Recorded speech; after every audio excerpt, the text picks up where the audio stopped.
You're watching the Highlight Zone with Wayne 15 Sports Director Glenn Marini. Local sports coverage you can count on. Really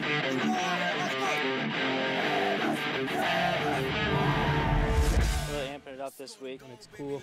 Nice and jacked. Before you get the bell, gotta fight the champ. Come on, fighting, baby. Come out swinging. We have a loaded sectional. How do you eat elephant one bite at a time, right? Just the way it is. It's the luck of the draw. This ain't just a knockout, boy. Knock him on his back. Whoa! I've been out physical in our teams. That's been winning us games. And I think they're really stepping up. We have a tough road to get to where we want to go.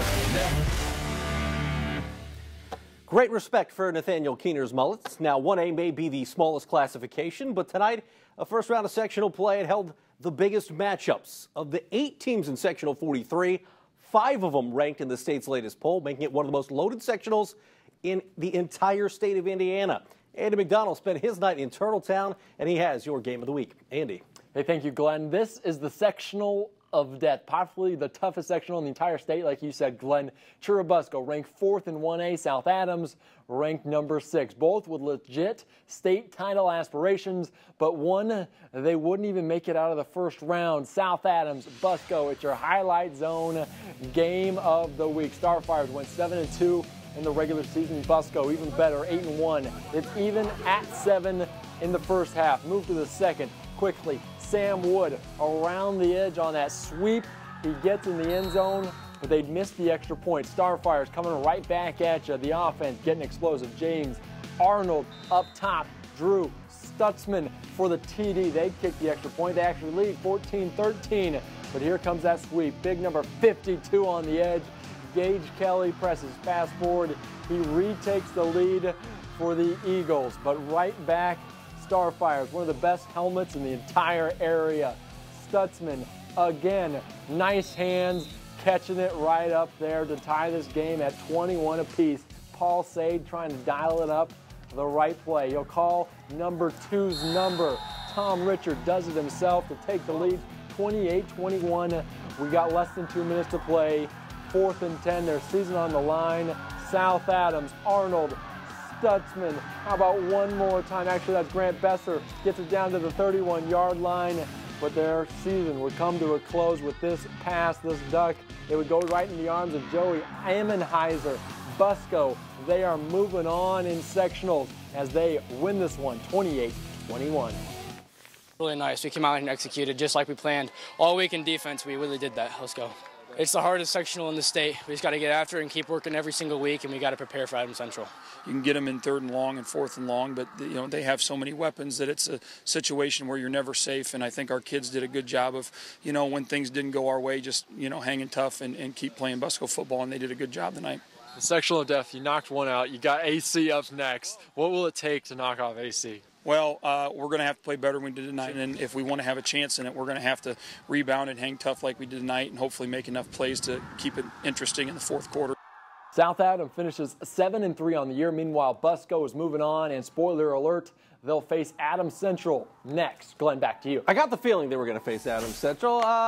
We got 2nd-ranked AC on the road to start what Jets fans hope is going to be a long postseason run. They were at Northfield, a good program. Second quarter, it's 2010 AC. Logan Macklin. Woo, what's the big guy? Cut on dimes. Little guy with big talent, I should say. And if it's Logan Macklin, the defense ain't tackling. This kid is got to be the MVP of the area at this point in the season, right? 29-yard touchdown run, 27-10 AC. 3rd quarter, AC defense doing it big here. Colton Yergler having himself a nice season for Michael Mosier and company. The stop there, you're going to see Northfield punch this one into the end zone. It's Graydon Holmes, and Holmes breaks one off, 42 yards. He is gone, but it wouldn't be enough as AC takes down Northfield 34-23. We got Busco at Adams Central next week. That will be a ball game. Other half of the 1A sectional 43 bracket, 16th ranked Eastside at number 3 Southwood. The Knights undefeated in the regular season, and showing you why. This is Alex Farr. And Farr coming near the camera. We're talking a 22-yard pickup. He's down at the 3, but Eastside's defense bending, not breaking. 4th and goal, Southwood going for it. Eastside stops him, keeps him off the board. We're tied 0-0. Second quarter, still scoreless. Gabe Lloyd Had a nice game last week in that TRC title game. He is up the middle, and he is down to the 5. A little later, it's Alex Farr with the 1-yard touchdown run, and the Knights go on to beat Eastside 44-6. Southwood advances to face Fremont next week. Let's jump to 2A now. Woodland made the state title game last year. Not an easy way to start this time around. The Warriors at 11th ranked Bremen. Bremen looking good here in the second quarter, already up 14-7. That's Lions QB Ryan Caldwell with a 10-yard touchdown. It's 21-7. Now 28-7. The big guy Sebastian Spieth pounds his way in for the touchdown. Woodland, a valiant effort, but they come up short tonight. They're knocked out 35-27. Bremen, your winner. Moving on. Who will Bremen get next Friday? The winner of this one, Wabash at Central Noble. And folks, this was a ball game. Third quarter. Wabash in the lead. Nick Alwine to Sawyer Yoder for the touchdown. Wabash still up, though, 22-16. Then Jacob Rose runs it in. We're also in the third quarter with this play. Central Noble takes a 23-22 lead. In the fourth, the comeback Cougars looking good. You're going to see Noah Christopher for the touchdown. Central Noble wins 30-22. Trevor Tipton wins his 119th game. That, folks, is an NECC record. Congratulations to Coach as the Cougs are moving on. Other half of the 2A sectional 34 bracket, we're at Hubert Klein Field. Both Prairie Heights and Whitco 1-8 in the regular season. This was a game, third quarter. That is Ryan Rassler breaking one off for Prairie Heights. Prairie Heights up 14-6. Whitco looking good in the fourth quarter, though, here. Dominic Mosley hands it to Mason Lehman. Whitco on into the end zone to knot it at 14. Then it's Zach Gardner for the touchdown. Whitco takes the lead, but Prairie Heights would take it back as Heights wins this one 28-22 in a fourth quarter shootout. Prairie Heights will battle Bluffton next week as Bluffton beat Manchester this evening. Well, we had all your 2A, we had all your 1A, but we are going to move on to some of the bigger schools coming up next. We got some good 4A and 3A action to show you, and a little 5A action as well. In 4A, 6th ranked Bishop Dwenger on the road at Logansport. We traveled with the team, plus 4A number 5 Angola. They were at Culver Academy. Yeah, we also sent a camera there. We got plenty of action coming up next in the zone. Head coach Jason. We're the Bishop Dwenger Saints. We made the trip to Logansport. So did the highlight zone. Stay tuned for our highlights.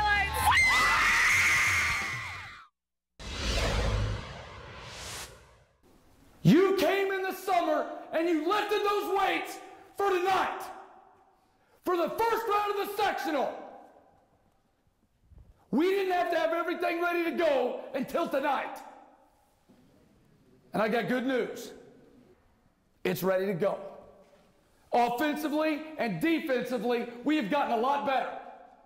We are ready to go tonight.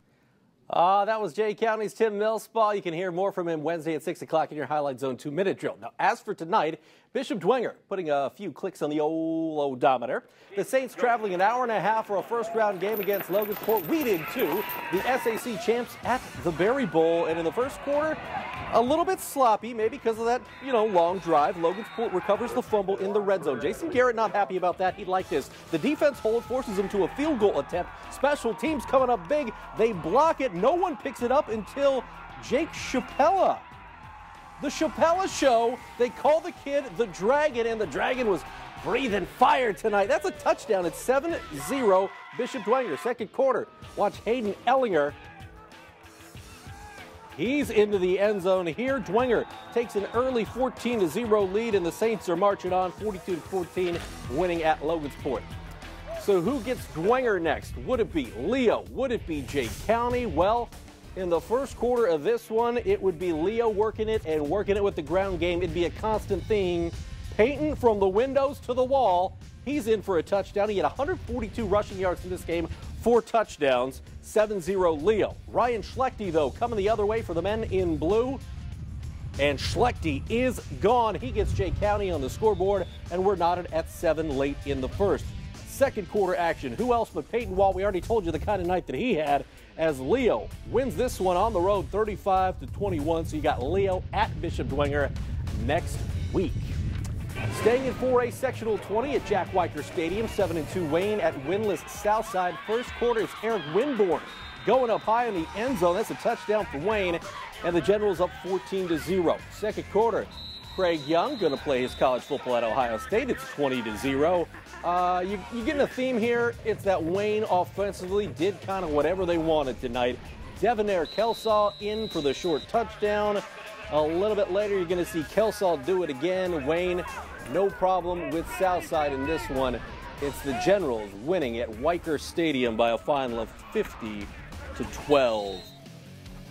All right, last but not least in this sectional, Northeast 8 rivals New Haven at Columbia City. Eagles beat the Bulldogs 21-7 in the regular season. First quarter, Tim Jordan to Nigel Fields, and that's a pretty good connection. Fields throwing up the 5, he scores 6. New Haven leading it 7-0. Second quarter action, Jordan looking, but he finds Brooks Langenball, and that's a bad thing because, you know, Brooks Langenball is not on his team. It's an interception by Columbia City. I guess it's a good thing if you're an Eagles fan. 7-0 at that point. Michael Sievers taking it down to the 1, and if he got it all the way down there himself, you might want to hand him the ball at the goal line. They do just that. Sievers dives in to tie it at 7, but New Haven goes on to win this one 24-14. 4A Sectional 19, this is a rematch of an OT win by Angola last year that clinched the Hornets' first sectional title in 25 years. We're talking Angola at Culver near the end of the first. Angola's D with the first big play of the game. Matter of fact, special teams doing it.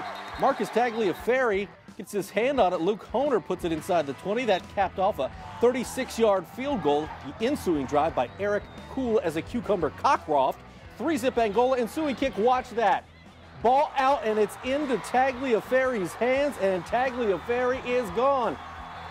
Oh, Johnny on the spot there, 15 yards for the score. Angola up 10-0. Culver's D stepping up. Angola mishandling the pitch a little bit, and things into the Eagles' hands. A few plays later, you're going to see Ty English get Culver Academy on the board, but it would be their only score of the game. The Angola defense stout after that. Angola goes to Culver for the second year in a row and wins 27-7. Angola will be back at home next week when they host Northridge, who beat Wawasee tonight.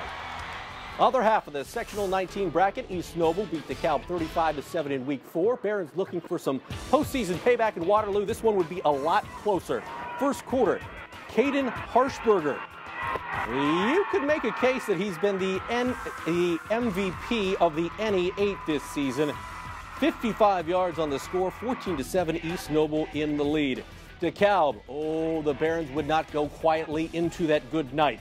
John Bell, he's been ringing the bell all season long, and the bell cow for the Barons goes 32 yards here for the score, and we're knotted at 14.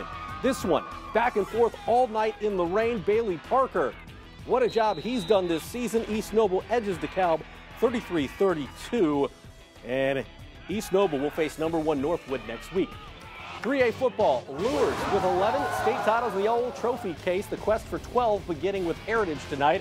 First quarter action, Norman Kanapke hits Javnarion Moore. His friends call him Nate. It's a six-point score as things looking good for Lures. Jordan Presley, oh, he's been doing it for quite some time on the highlight zone. That's a 25-yard score to make it 14-zip. Bishop Lures.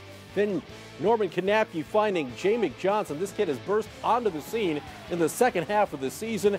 21-zip Lures. It just would keep going on from there. Lures wins it 63-24. Who does Lures get next Friday? 7-2 West Noble at the Courtyard down in Ossian. John Gross picking up the first down on the old fake punt from West Noble, and it's still 0-0 as West Noble's moving the football. Kyle Mayhorter, your QB for West Noble, to Nick Mora, and that's a first down. And then Brandon Pruitt in for the score as West Noble.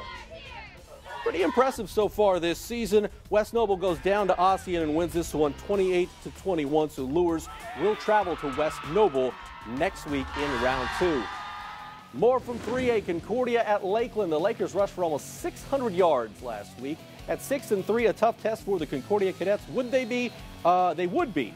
Jake Bird with a short touchdown there in the first quarter. Concordia stakes itself to a 7-zip lead. Lakeland Not going away. That's Kobe Mitchell there for the sack.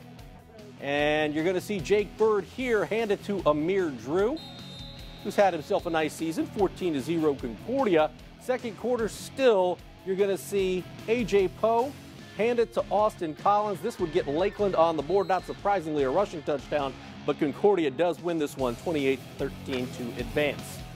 Next up for the Cadets, Garrett or Belmont? Well, we picked this one up in the third quarter. Belmont up 6-0, and Belmont stops on 4th and 1. Garrett now with the football. Levi Follett looking to Javier Ingrafia. That's a good connection. It's a first down for the Railroaders. I should say, I said it was 6-0. It's 16-0 at this point. Follett picked off, though, as the Belmont defense making plays when it counts. And it's Belmont winning against Garrett 16-6. Your final. Braves victorious, so Belmont will travel to Concordia next week in the second round. 3A Sectional 27 TRC runner-up Tippecanoe Valley on the road. The Vikings having a good time at Peru. They were up 14-0 at the half. Opening kick of the third quarter, though, and this is Cade Townsend, and Cade Townsend will introduce himself to the Highlight Zone audience in a big way. 85 yards to begin the third quarter. That's Peru's first touchdown of the game. Unfortunately for Tigers fans, it'd be their only touchdown of the game. Tippecanoe Valley defense stepping up from there. That's Jaden Conley with an interception. He had 2 of those on the game. That would lead to this. Cam Parker, 201 yards on the ground for this kid. He was the workhorse for Tippecanoe Valley tonight as they win at Peru 34-7. Our final stop for football, one of just 2 5A games in the entire state. 2-7 Northside, 4-5 Elkhart Central. It was already 7-zip Blue Blazers in the first when Isaiah Chandler keeps it and scores. It's a 14-0 Elkhart Central lead. Second quarter, Ronald Collins III, RC3, the sophomore, he finds the end zone, but not enough firepower for Northside tonight. They end the year 2-8 as they fall to Elkhart Central 46-22. We got your Highlight Zone Play of the Week coming up after the break. Don't change the channel. There's more Highlight Zone after the break. Go Angola! Guys, and welcome back to the Highlight Zone! All right, we didn't have a shortage of possible Play of the Week candidates, so we're going to get right to it. We're talking about your Play of the Week, and it comes from the Angola Hornets, Marcus Tagliaferri. The ball pops out on the kickoff, and he takes it back for the touchdown. That a turning point perhaps in the game as Angola goes to Culver and wins for the second year in a row in the postseason. Congrats to the Hornets. We'll be back for week 2 of the playoffs next week. Comets lose tonight to Kalamazoo 2-1. They're back home tomorrow for the home opener. We'll see you later.